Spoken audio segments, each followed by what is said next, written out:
In today's show, we discuss, should governments be making decisions for the populations they represent, a bit like a nanny state, or is decision making best left to the individual?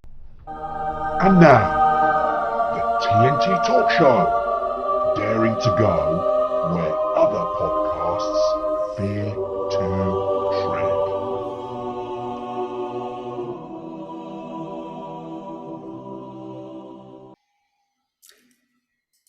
Hello, I'm Tony Fasula and I share the stage with my esteemed friend and colleague, Tayo Boya. Tayo, hello, my friend, once again. I hope you're keeping safe and well.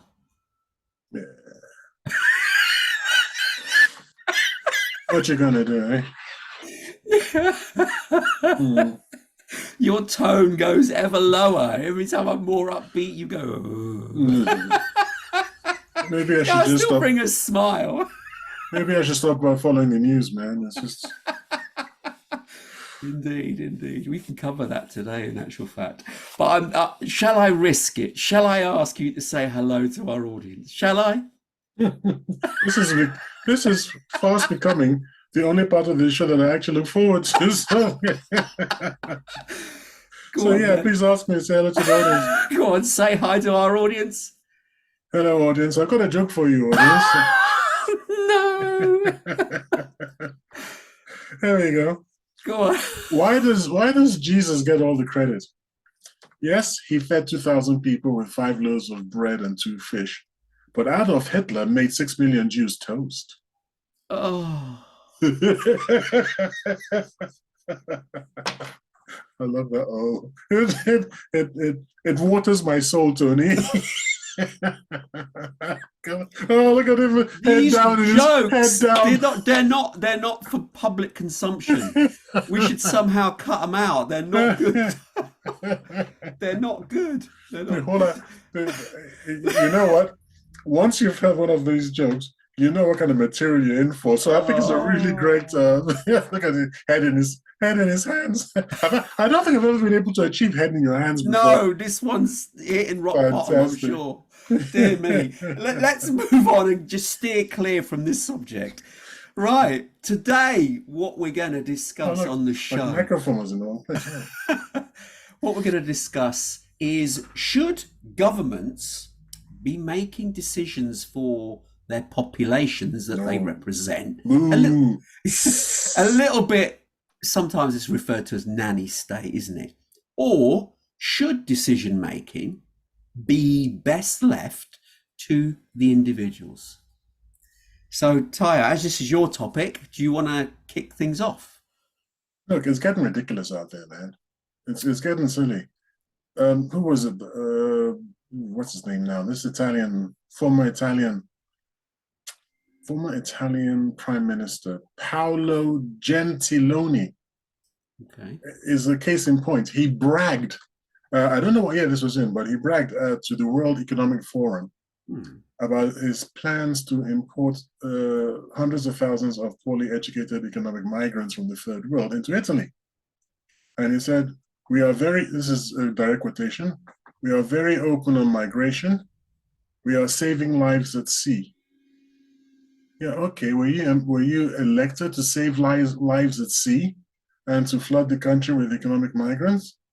Or were you elected to serve the best interests of your electorate?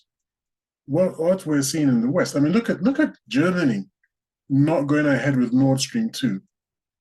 And now, well, before it was sabotaged or whatever happened to it, the Germans' gas prices have skyrocketed. I mean, and you see, the people who are making the decisions, they got money. They're fine. In fact, so many of them are on government expense accounts that they will never feel the effects of their own edicts. I'm thinking about Parliament here in the UK, when they passed the law. Now I forget the specifics, but they passed a law about having to pay for driving into central London. There's like there's more the congestion charge, and Yeah, then but there's it's more- ULEZ. Right. ULEZ, That's I think it's the other one I'm talking about. Right? ULEZ, just for the Can you benefit of explain? our Thank you. for our Explain. listeners, what it is, it's a charge applied to your car if it doesn't meet a certain standard of emissions. It's to reduce air pollution in London, and the older cars, namely diesels, produce a lot of pollution, of course. We know that. And so the government have introduced this. It's a fee that if you're going to drive into London with a car that's classed as polluting, you have to pay. And it's not insignificant. It's a fair amount of money. But the idea is to dissuade people from driving in. That's it. And it has succeeded. It has stopped a lot more cars driving into London. I don't think, it doesn't sound like that's the one I'm talking about. So maybe it's just the ordinary congestion charge or whatever it is. Okay. But if you're going into central London every single day, I think it kind of mounts up. Oh, it does. Right? So what they did was they gave themselves an exemption. What? The actual people in the parliamentarians, they've got an exemption. See, that's naughty. So they've set the rule. Why they set the rules, but they don't suffer from those rules. And by the way, do you remember a couple of years ago? It wasn't a couple. What was it? 3-4 years ago, when Theresa May, I believe, was prime minister, and it came up to just as at the time when Parliament was telling everybody else that they had to take a salary. Especially, was it the nurse? Right. Was it, remember the nurses, or who was that? Yeah. Somebody was protesting that they wanted a salary rise, only of about 3% or something. That's right. Whereas the MPs were giving themselves an 18%. And they actually decide who, what they get. At the same time as they're telling other people, you can't take any more, there's no money. And then they turn around and then they gift themselves these huge salary increments. I mean, that has been rectified to a degree because there was such an uproar because of that. They have set up an independent body to examine their workload, and to, if they do offer themselves a pay rise, they have to justify it to this other body who say yes or no. Is it justifiable based on the work level that they're having to put in? So yeah, they have put some extra checks because of, rightly as you say, that uproar that they were giving themselves a huge pay rise and telling everyone else no. It's turkeys voting for Christmas, isn't it? That just makes you, to me, I'm sorry to say, gullible. The people who are put onto that committee they will know on which side of the bread their butter lies. Because if they don't pony up and do what the MPs want, they'll just be very quietly shunted out. I think that's not quite that correct. I think it is a bit more independent than that. The only independent way, which is where it goes back to our topic today, the only independent way is for there to be a public plebiscite where everybody gets to vote on how much we think. So part of the election, every 5 years, whatever it is, when we go to the polls to elect our government, is, by the way, these people are asking for, an increment. How much should it be? And one of them should be 0%. Indeed, and then you can have whatever else you want. You can have it 200% if you want. But as long as one of them is 0, I'm happy. Because if they've not been doing very well, they're not going to get much. And then you count it out and you vote. That way, there's no hanky-panky. You don't need a select committee. You don't need, because I don't trust whoever it is that, whatever so-called checks and balances, they're always finding a way to get around them. Personally, it should be performance-related pay. So in other words, A, how much time they're actually spending in Parliament, and B, what have they achieved in the time that they're there? If they've achieved stuff, if they've made positive contributions and somehow improved the governing process as a whole, yeah, they should be rewarded with that, with extra bonuses. So they are means tested in terms of their deliverables. So if they're cheap, because some MPs, I know they will say, well, we've got constituencies, say up north, we just can't go down to London as often as we'd like. But that should all be factored in. If you make those those journeys on the, at least once a month, for goodness sake, then you should be remunerated accordingly, because you've made the effort and you're contributing to the running of government and you're giving something to the government machine. But we're digressing a little here, but when we're talking about decision making by elected officials, should we encourage them to take more decisions on behalf of the population or less? Well, less, exactly less. That's the whole point. That it's small government. Government should be as small as possible and should cost us as little as possible, because most of us should be the ones making decisions for ourselves. But making decisions for ourselves and for our society, because then we will be forced to take ownership of the outcomes, whether good or bad. It's our fault basically if things fall apart because we made stupid decisions. But if things fall apart because somebody else has made a stupid decision, it's really galling. But don't you find that when there's a problem that's encountered, people are very quick to go, oh, the government should do more about this, or the government should do more about that. There's an easy out for people when things do go wrong. They automatically blame the government. Yeah, because they have no power. Because they have no power. Because not necessarily. Even when they necessarily. What do you mean necessarily? Necessarily, they have no power. We can't influence anything. We get to vote for the government, and then we're told to shut up, and the government gets supposedly gets on with it, although it doesn't. Now, if major decisions were things that we had to vote on, basically virtually all the time, then we would be involved, and it would be up to us. Especially if I would like a situation where it is the law that you have to vote. If you can't vote, you have to take part in these referenda, and it should probably be like a referendum every month. So at the end of the last Thursday of every month, there's a referendum on various issues, and you've got to go in and you've got to make a decision. Hopefully, would it not? I totally agree with you. I think actually that's a great idea. Absolutely. That's the end of the show, isn't it? No. I think it's a great idea for the referenda. I think that's a great idea, because up to now, that's not been logistically possible.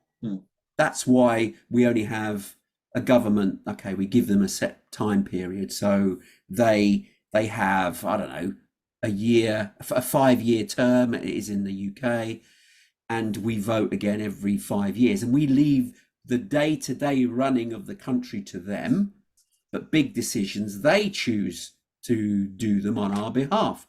But you're right, maybe we should adopt the Swiss model. The Switzerland, they have more referendum than obviously we do. I mean, it's not as many as we think, but it's still maybe 3 a year or something like that, 3 or 4, and that's still good because you're asking the people about major decisions that affect the majority of them, and we should have more of those. So, but technology that's coming up may resolve this problem, because the issue with a lot of voting is to know who the voter is.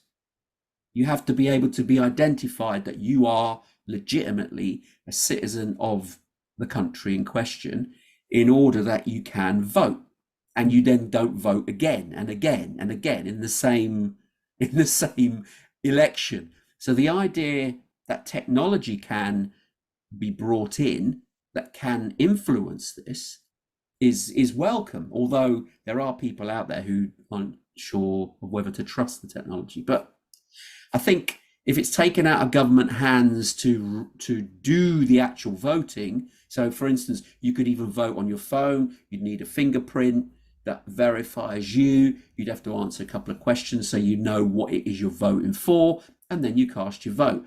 And that is then monitored end to end, and you can see, if you wanted to as a member of the public, where your vote is, and you can follow it through and go, yeah, that's me, I voted. What about the homeless people who don't have phones? But the thing is, though, we would be able to I mean, I did say that voting is not necessarily for everybody. I think there has to be some stipulation. For instance, Jesus. no, I'm not. Why is it a right? Why is it a right to vote? Because they're in society, and because Okay, if they don't prisoners get are the in right. society, but they don't vote. Sorry, Prisoners are in society, but they don't vote. the criminals now. I Okay, mean, but to they're be still in honest with you, society. to be honest, they're not actually. They're bunged up in prison. They're not really in society. Still a citizen of the country. They Well, haven't had their that's citizenship revoked, for instance. well, it's revoked for the period of time. In this case, it is sort of revoked whilst they're in prison because, after all, you've deprived them of their freedom of movement. So you have taken away one right. I mean, why are you going to quibble about which right you're going to take away? You do a crime, you unfortunately, this is what's going to happen. You're going to have these rights. And then very quickly, in a digression, very quickly, I don't even agree with what people call rights. I'm of the old school, which says that a right is something you have that cannot be taken away from you.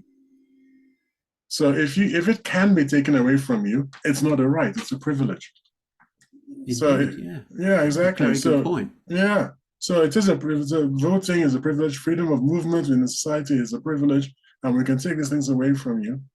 But for goodness sakes, if a person hasn't committed a crime and can physically and mentally vote, because not everybody can physically or mentally vote, and they physically can't vote. If you're paralyzed unfortunately, from neck down, we can't really get you to the voting station and so on and so forth.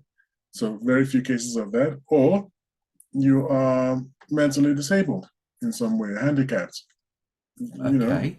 So those instances, we can all agree that those people, unfortunately, they can't take part. But everybody else, because how do you know the homeless people don't want, as more consideration to try and get them more homes? It's like, we were born here, and you're boating in all these people and you're giving them homes that really you're not giving us. That's a legitimate point of view. That's a legitimate argument, but they don't have a voice. And then you're saying because you're homeless, you're not going to have a voice. I mean, that's really unfair, man. Well, no, that's not what I'm saying here. I'm saying that even though they're homeless, if they don't possess a mobile device, there may have to be edge case setups for people like that, so that they can still vote. But the majority I'm a happy camper. Yeah, the majority of the population should be able to vote. But I still don't believe, as you say, it's not a right, it's a privilege. So you need to know what you're voting for. So it can't be just anyone blindly coming in, putting a fingerprint and just tapping something without knowing what they're voting for. They have to be responsible by checking them, that they know what they're voting for. So some strategic questions, some simple strategic questions, not war and peace, just before they fill the form in. What are you voting for? What is this for? And you have to say, and you have to be clear on what you're voting for, and then you can vote. I'd love to find something for you. I don't know if I can within the restrictions of this format where you and I are just talking and we're trying, but just because I remember being at work one day and someone sent around. No one wants. What did they send around? An email asking us for something, and when we read it, we looked at one another. We're like, "What? do you understand what they're talking?" And we're all not to be elitist or something. This was a software development house, so we were all educated people, and we could make heads or tails out of it. You can imagine that the lawyer types, the lawyers and people like that, well, specifically lawyers, they don't seem able to write a simple sentence.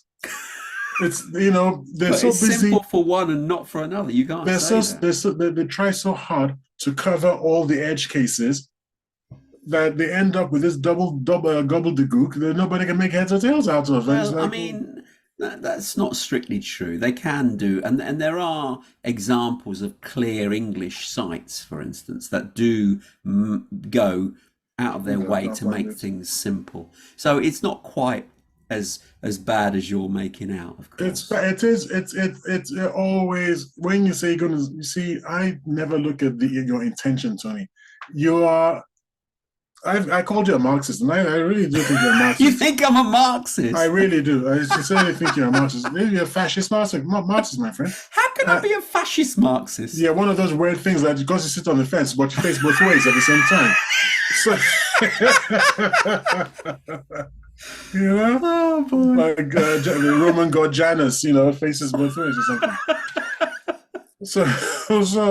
So yeah, this idea that you've got good intentions, but the road to hell is paved with good intentions. You've got great intentions. You really want what is best, but the thing is, you're not learning from history. The thin edge of the wedge is you've got to answer these questions, and the first few times it will be straightforward, but little by little, the nefarious elements getting into in government will make it so that it gets more and more difficult, and they'll start trying to weed people out. Like, if you haven't read certain books, you won't know what the heck they're talking about.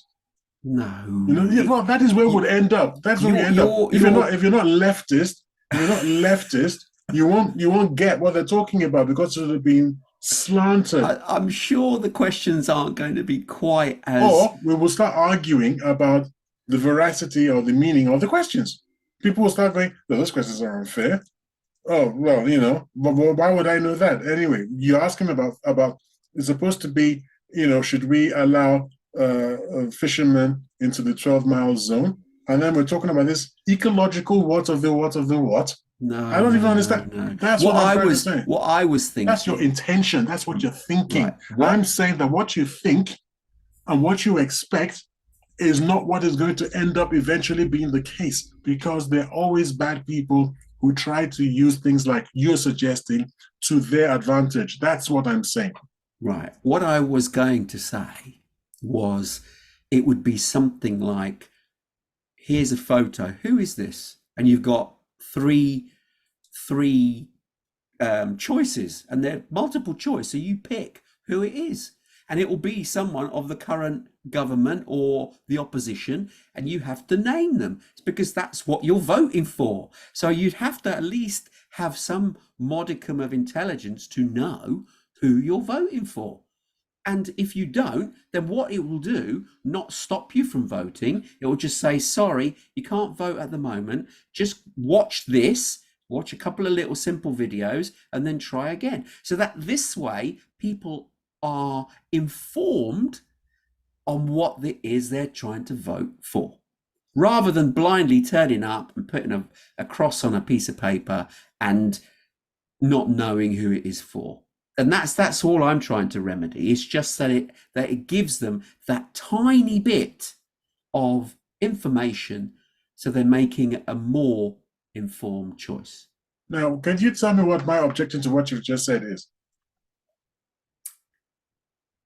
Your objection? No, I'm not a mind reader, so unless you've I've already told you my objection to it. You've just again said nefarious people will change it and put someone obscure, and then they would not just as that. If you start off with this, whose picture is this? Eventually, it won't be whose picture is this. It's whose picture was that, or who's this picture of from blah blah blah. And you'll be like, you will be one of the people saying, that's not the intention. That was never the intention. No, I'm always talking about scope creep. That is okay. Exactly what I'm talking about. I understand scope creep, but if you don't understand it, you've got those questions wrong, the answer's there in front of you. You're asked to watch a short video, 10 minutes. That's it, and it will know when you've watched it, and then you answer the question again, and you'd know the answer because it's in the video. So it's making it available to you then and there. So your voting experience is a little bit longer. But the beauty of it is that you could actually do this from home, because your fingerprint or visual checks that will happen in the future can cross-reference who you are, know it's definitely you, and know when you're watching and able to vote. So I think we've digressed a little bit, but going back to your good point, which was people should have more referendums, I totally agree. And this is the facilitation of making that possible. So giving people the technology that can be audited at any time, randomly, spot checks, etc., to check the integrity of it, to ensure that the voting is clear and done with all transparency and done properly. What I'm saying is, I can imagine a situation where they say, where the question is, should we increase funding for the NHS? And you think, yeah, okay, yeah, no, okay, what videos do I need to, who is this? And then they show you a picture of someone, say, who is this? Now, it's a little tongue in cheek. They say, whose picture is this? And you go, I have no idea who this is. Clement Attlee. Clement Attlee? Who the hell is Clement Attlee? And then they go, right. Back in 1807, you watched this 2-hour history documentary. It's like, I haven't got 2 hours now. What the hell? That damn Tony Pasula and his damn ideas, man. I'm not sure it's going to be quite like that. It won't be in the beginning, dude. It won't be in the beginning. Look at the Brexit vote, the referendum for that. Okay. Now, people went in and voted. There was a big number of people who actually didn't know what it meant. But they did vote because we say it's their right to vote, when in reality it should be their privilege to vote. So if it's your privilege to vote, you should be informed of what you're voting for. But everybody went forward and we voted Brexit, and it was a narrow victory for Brexit. But I don't personally believe that, although the vote went through absolutely fine, I'm not a Brexiteer, I don't believe that the general population as a whole was adequately informed of the repercussions that would or could face the country, and subsequently have done. And look at the incumbent government we have now. Oh dear, don't get me going there. But their decision making should be, I don't know. I mean, have you seen the markets, just for the benefit of our US listeners out there? Non-British. Non-British, yeah. We actually have listeners all over the world. So we do, actually, yes. It's really, really good, actually. But yeah, our non-British listeners who aren't aware of this, our new incumbent government have caused a ruckus in the UK, tanking the economy even worse in times of trouble. But the problem is, this could have ripple effect globally. This is why the magnitude of this is not to be sniffed at. It can actually have ripple effects across the globe because of the incompetence of the current UK administration. So we shouldn't be sort of saying, they're a bunch of idiots and leave it there. They're tanking the UK. No, they could actually cause a global problem with their stupid behavior in managing the finances of the British money, basically. Look, I'm quite sanguine and quite happy with this situation, because unlike you, I don't blame the people in power. I blame the idiots who put them in power. We have been voting, not we, well, yeah, okay, we the voters, have been voting for the same parties, regardless of the fact that they have not performed. And new parties struggle to get through. Why should that be the case? I tried to vote for the Brexit party. I tried to vote for the Reform Party. I tried to vote for UKIP. Each time stymied by something or the other. And other people won't vote with me. And then when they vote for the same people who have been messing up for decades, they're surprised. They're like, oh, what's this? Why are you surprised? Everybody says Einstein said, I'm not sure he did, that, what is it, madness is... Definition of insanity. The definition of continuing the same activity and then expecting a different results. Why are you expecting different results? Why did you vote Conservative? Why did you vote for Labour? If everybody would just go out in the next election and just vote for any other party but any of the big three, the shock to the system, and then if you I mean, look, I'm sorry, man. How did Liz Truss ever become a parliament? Have you heard the woman speak? You know, when you talk about, the word nincompoop, that's the word that comes into mind. She I haven't heard that word for years. she defines that word, nincompoop. It's people who just shouldn't be listened. You just go, nah, bruv. No. Step down, move away, leave the lectern alone. Because she doesn't, she's acting all the time. She's got this mind, the mental image, I think, of a sort of like a Thatcherite kind of image. Much the same that Boris Johnson had sort of the mental image of being like a Churchillian figure. They are actually play acting. They're not real. They're not actually doing what we need them to do. Being themselves, being true to themselves, and seeing what they're actually we should probably take, a lot of people poo-poo the Chinese system, but I'm beginning to like the Chinese system a lot. Really, because the Chinese system is not the population that elects the leaders. It is people within parties who elect the leaders based on what they've already done, what they've achieved. If you read what what's his name? Xi Jinping? Xi Jinping, I think. Xi Jinping. Xi is excised in Xi Jinping. If you read what he's done through his life, you'll understand why he's the leader. He's there by merit. Starting as a teenager, organizing and volunteering, and actually achieving, not just doing the voluntary work, but actually making a difference in his community. And then the community pushed him forward. And to the community level party pushed him forward. Then he went a little bit higher to local government and what he did there. And then they pushed him forward to federal. And then what he did in his department. And then they pushed him. So all the time you get the people who are there in the Politburo, they're there by merit. It's not, it's not campaigning and things. No, I don't think it's pushing forward as such. It's taking the lead. So if you're quite a strong character, you can stand out. That's how leadership. I think it's achievement, because it was what you achieve.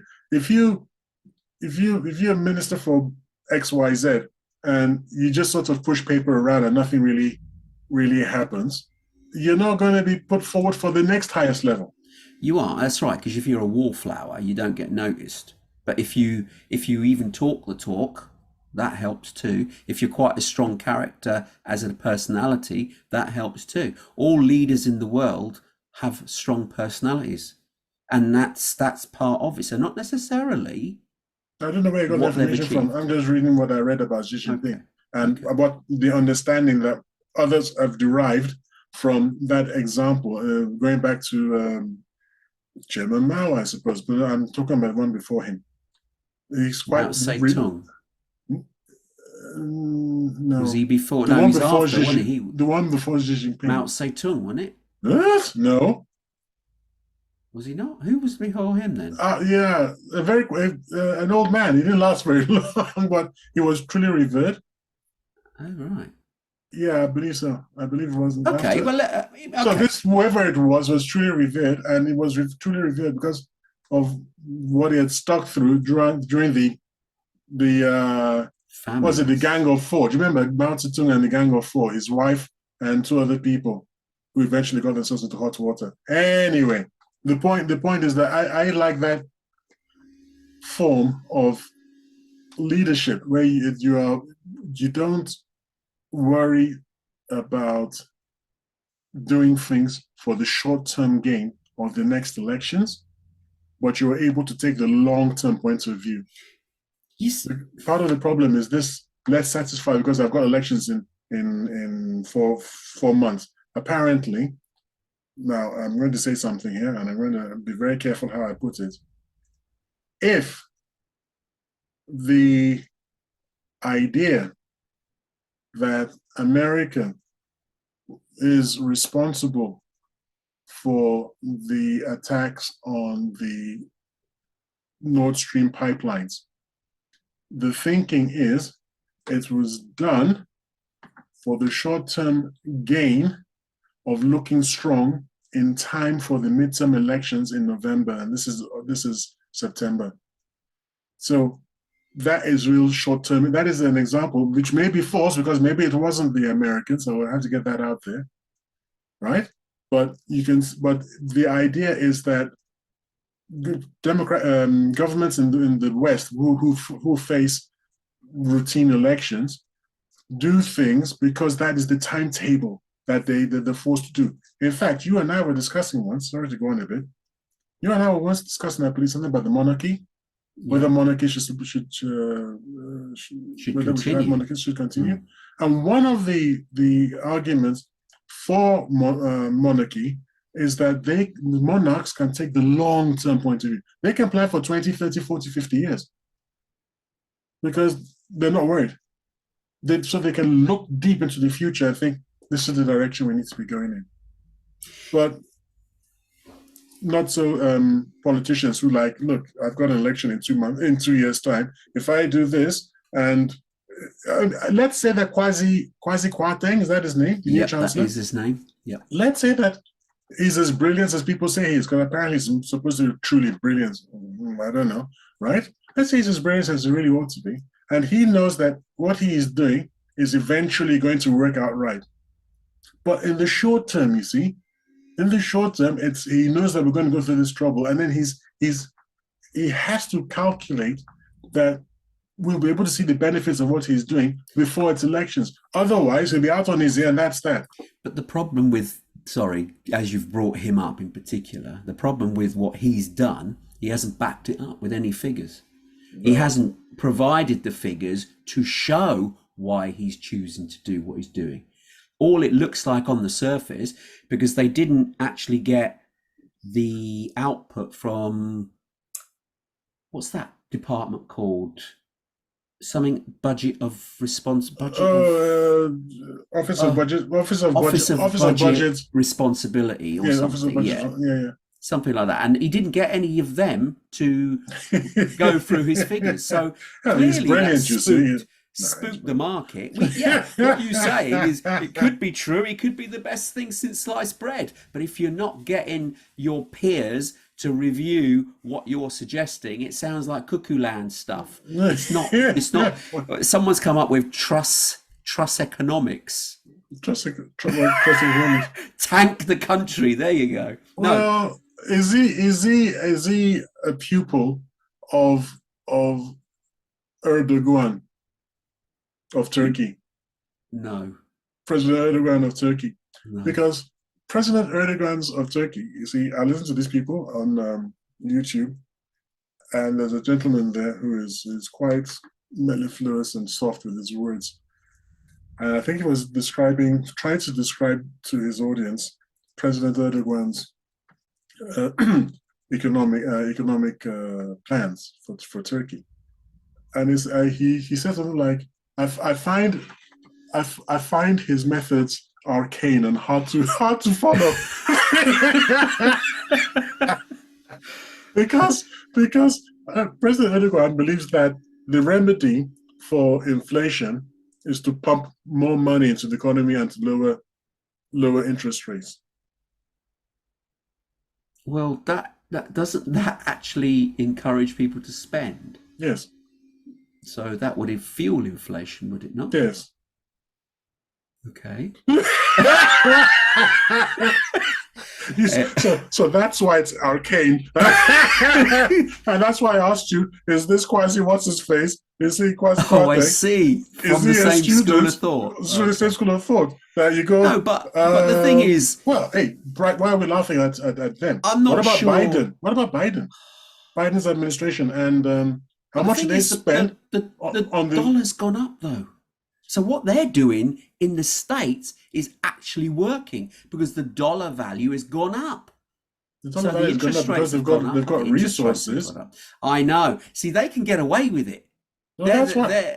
Oh, but I should have sent you this. Okay, we're talking finance here. Let's try and keep to the point, though, because I've got to challenge you in a way. Because I'll tell you why.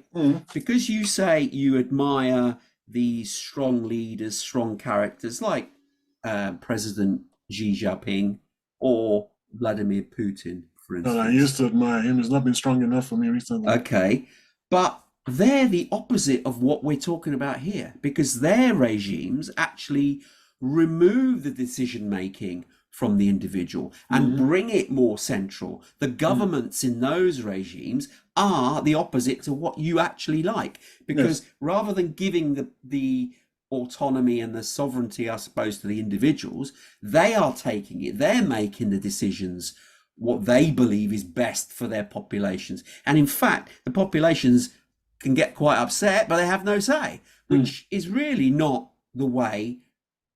I agree. Oh, But okay. I've got, you see, with me, it's this. Do we have a strong leader or do we have a proper democracy? Now, what we've got here in the UK, I don't call a proper democracy. So we should have a strong leader.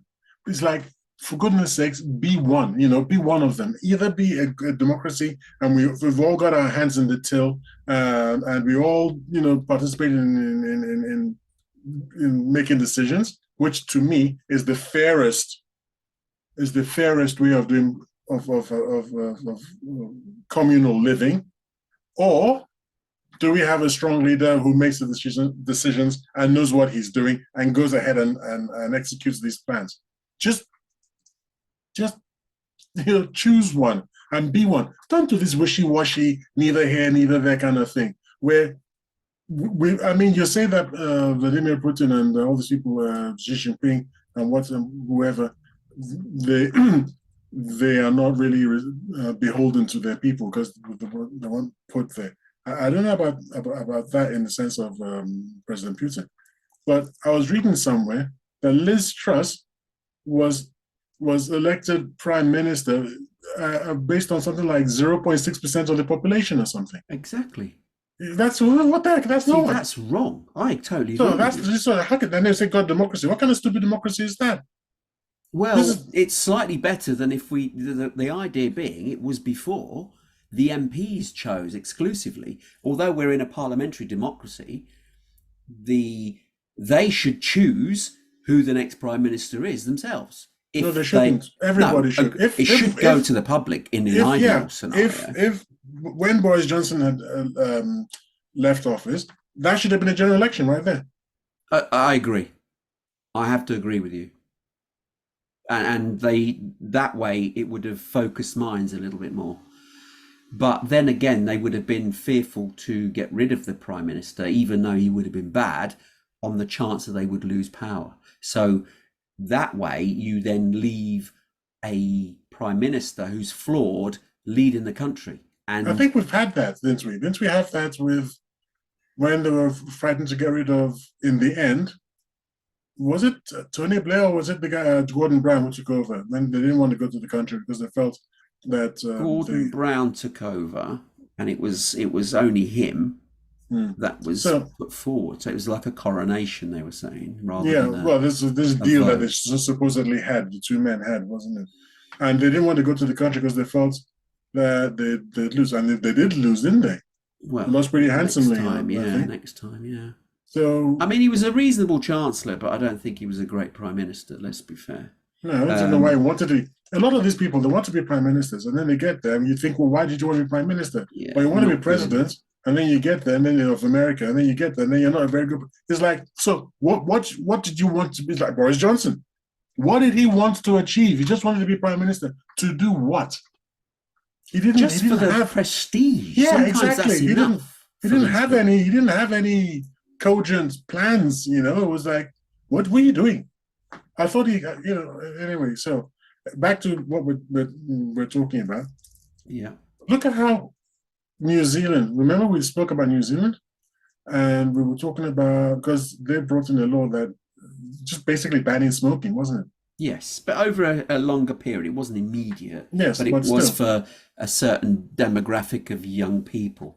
Right, and that to me is what should have gone as a referendum, a question of referendum to the people. What do you think? Well, in that case, yes, I personally think that decision should have gone to the people. I don't believe the decision about leaving the EU should have gone to the people. unless they're all informed, because all the nuances of such a big decision, it should have been debated for yonks, and the pros and cons done for over a long period of time, because the average man on the street does not know all the complexities of all the laws that are in place with Europe, unless they made them all available and said, look, here they are, this is the repercussions, every single one, there's 3,800 of them, there you go, this is what will be affected, then decide. So this video of yours, you see, this 10-minute video of yours is going to be, by the way, this is 3,800, and there's going to be an examination afterwards. It will be. Have to score this is what I mean. 80%, and people are going to be like, yeah, forget all that, man. So that's not what it is. And by the way, the press and the establishment was anti-Brexit, and they're being so unfair and being so one way is probably what swayed some people to think I'm going to vote the other way just to be contrary. Possibly. And you didn't have a proper discussion. You're saying you should have a proper discussion. We couldn't. We Brexiters, look at the BBC. The argument was that the BBC didn't even bring on Brexiters like us to give our points of view. So how's anybody going to hear? I'm not sure about that, to be perfectly honest. Of course you wouldn't. Of course you wouldn't be sure. But actually, people were making that complaint, and we're still saying there's no remedy to it, which is why people like me, people like our good friend, the former president of Toastmasters Club, I don't want to name him because he's not here to say, but you know who I mean. Yeah. He's very solidly, let's get rid of the BBC. This is where it came from. The BBC is not fit for purpose. This is what we were complaining about. And a panel of 7 people were sitting there, and I was watching this and going, where's the Brexiter? Where is it? I was watching. But we've seen that a lot. But I mean, we're digressing a little bit. Yeah, are we? Because without information, how are people going to get? Without you're sort of blaming the people. But if we got a media which is controlled by the establishment, and you only get one point of view, how are people going to get the information? Yeah, they're not. So what are you asking? And this is what I'm saying. That I mean, flip it on its head. I think most other decisions are not as complicated as Brexit. Brexit itself was probably one of the most complicated ever. But what could have been made clear is also how the Northern Ireland situation could have been dealt with or presented, or all the other factors. What do you mean by the Northern Ireland situation? Because people not living in the UK will know what you're talking about. What do you mean the Northern Ireland situation? Well, the border between the Republic of Ireland and Northern Ireland, there's a border there, but it's an open border because the Good Friday Agreement was established, which is an international agreement, to ensure that remains open. So when Britain wanted to leave, they knew that there were certain rules that had to be maintained. So I disagree with that. As you know, we've spoken about this before. We have, but that's not, we don't want to go down that argument now. I'm just giving a point just to explain that part of the Brexit referendum should have had more on that as well. I mean, there's no right or wrong answer. There isn't. It's even now, it hasn't been solved properly. There's still issues in Northern Ireland trying to deal with this the trade that's going on between the two, and the trade is the key, because we're not producing everything ourselves. If we were, then we could say, okay, let's close the border, but we're not an island where we produce all our products ourselves. We don't. The world is interconnected, so you can't have simple decisions of saying, oh yeah, we'll just leave. It's too intertwined. Sorry, no, you've gone too far. Okay. I said we'll just leave. We won't close the border. We, the UK, will not close the border. Now, what you've done is you've put the onus of everything onto the Republic of Ireland. The Republic of Ireland then has to accept either an open border or close it. Either way, it's not going to be either they leave it open and it's fine with us, or they close it and then it's their problem. You don't have to make things your problem. That was my solution. Yeah, but that's walking away from a Good Friday agreement. It's not walking away from a Good Friday, because we are not closing. We, We'll not close the border. No, but you're undermining the whole program that was put together. I don't know what you mean by undermining. All I'm saying is I'm not closing the border. It's an open Part border. of the Good Friday agreement was also included to not in any way cause jeopardy to that agreement. It wasn't just to set it up and then walk away. It was not to mess it up.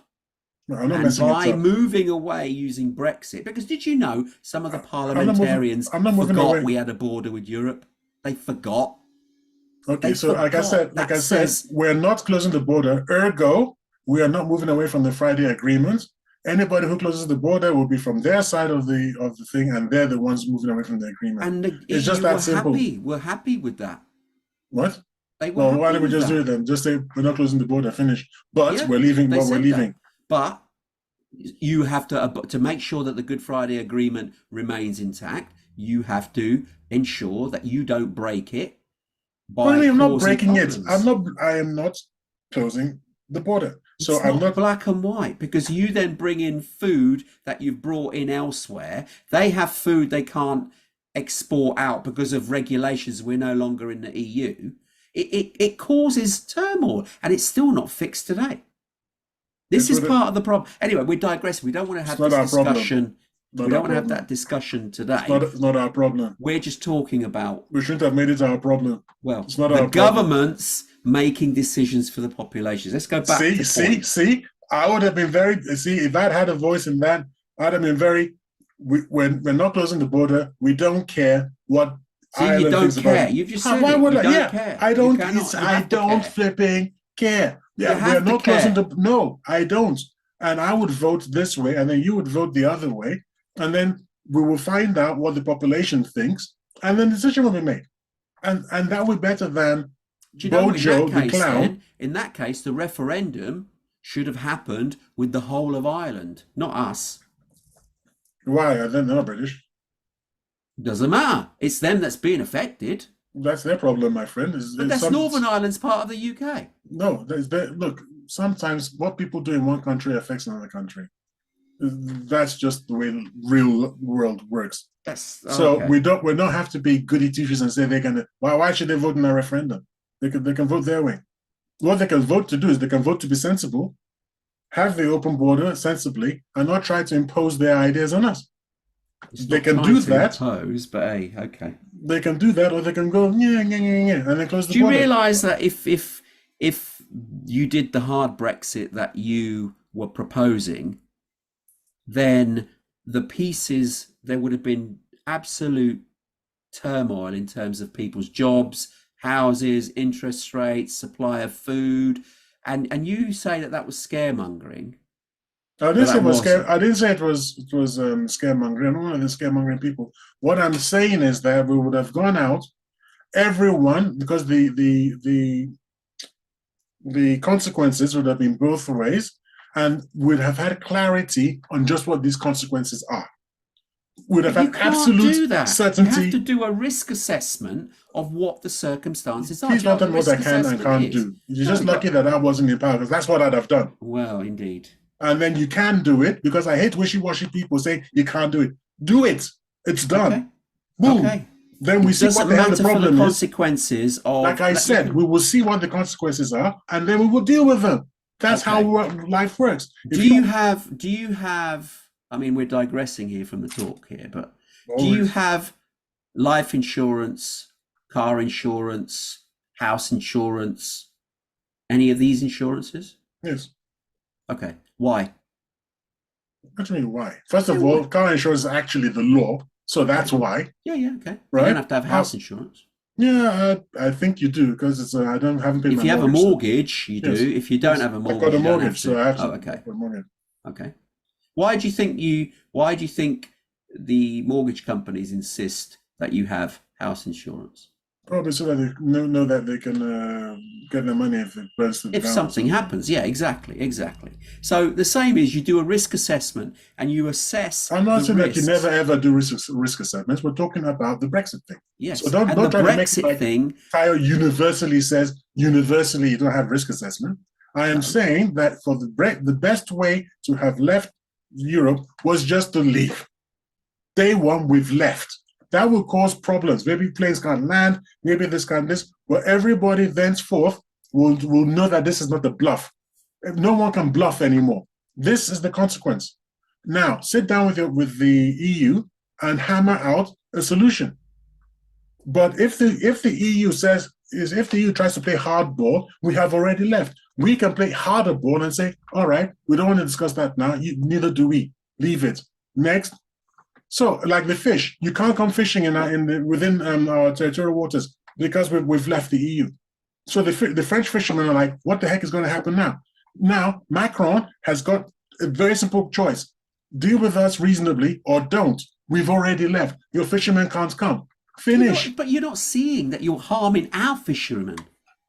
Well, you see, I've always thought of Brexit as an opportunity. You've always thought of it as a problem. I think that there are enough markets out there that we could have gone to and sold to. Okay, we've had Brexit now. How many have we sold to? You haven't had Brexit. You've had Theresa May, who didn't believe in Brexit. You've had Bojo the Clown, who I don't think even, I'm surprised he can spell Brexit. He's such a doomcough. And now you've got even worse. So we haven't had, I've had this thing before. We've not had Brexit.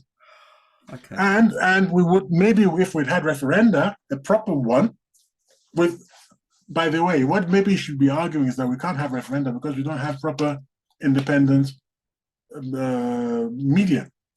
How are you going to have informed citizenry when you can't inform your citizenry? How are you going to manage that? That's a good point, actually. So for referendum to be balanced and neutral, you have to have a media or the news has to be both sides, and somebody has to present the opposite view.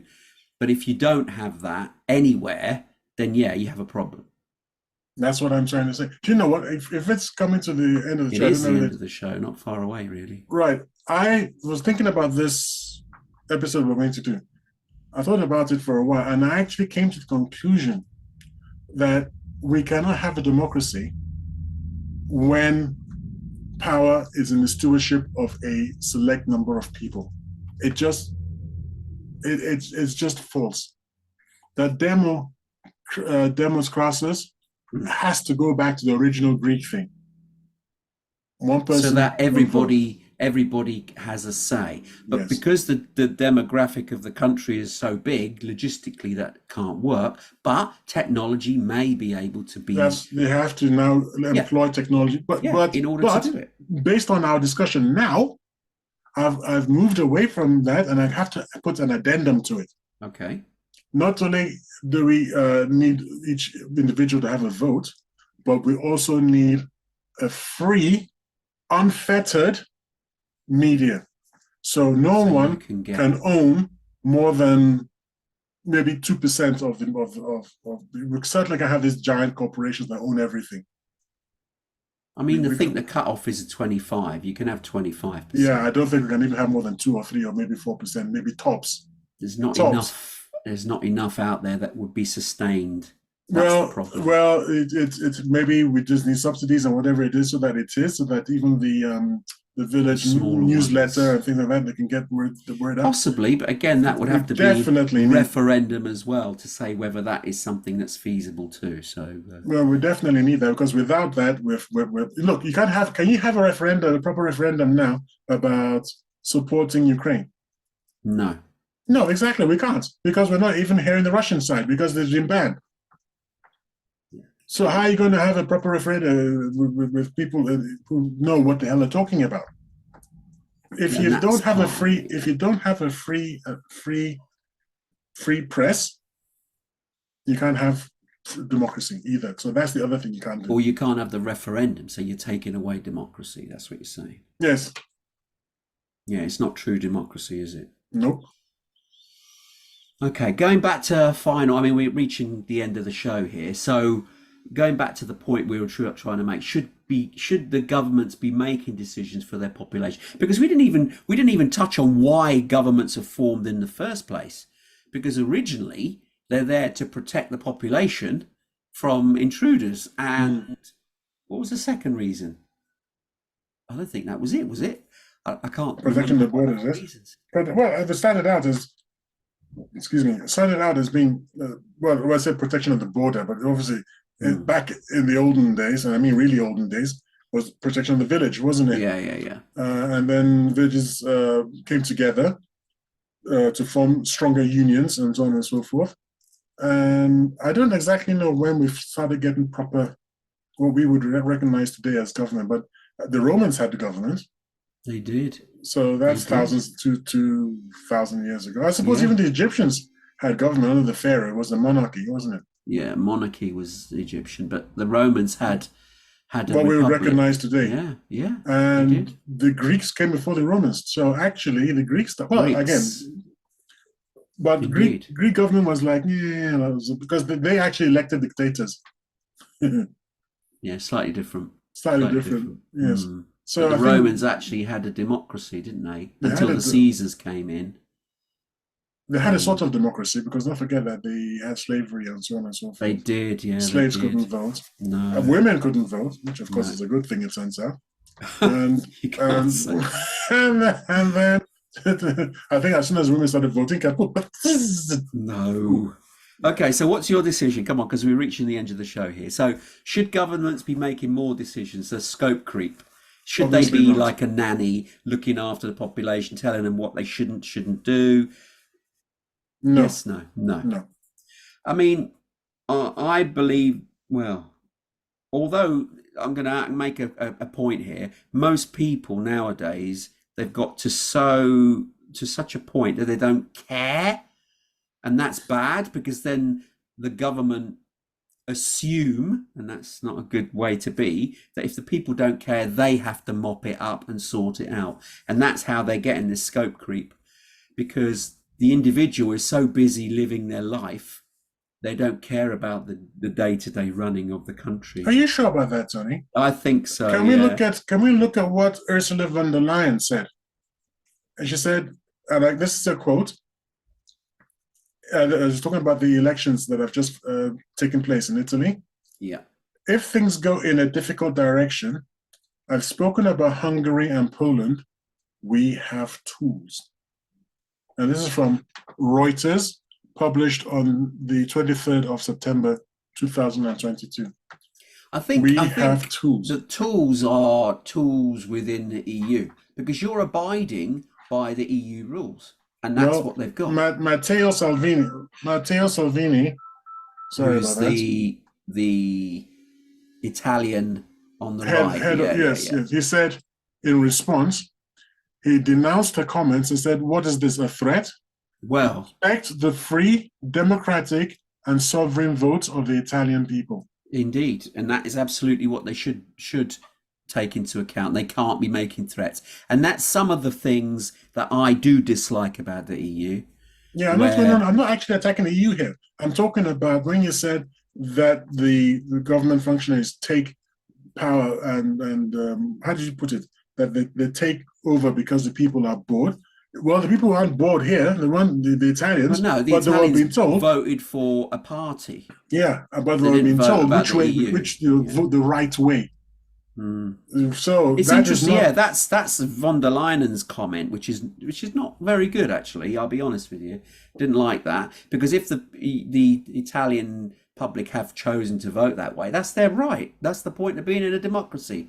So if they've chosen to vote for the right, they've chosen for the right. But the EU, as part of the club, you've got club rules, and that's what they're sort of implying. So I think her words are a little bit too strong. And obviously Salvini in Italy, whatever his name is, has responded in an equally strong manner. But anyway, here is a graffito that I got for you for this to end with. Okay. If voting changed anything, it would be outlawed. Interesting final piece. Anyway, with that, we have reached the end of the show for another week.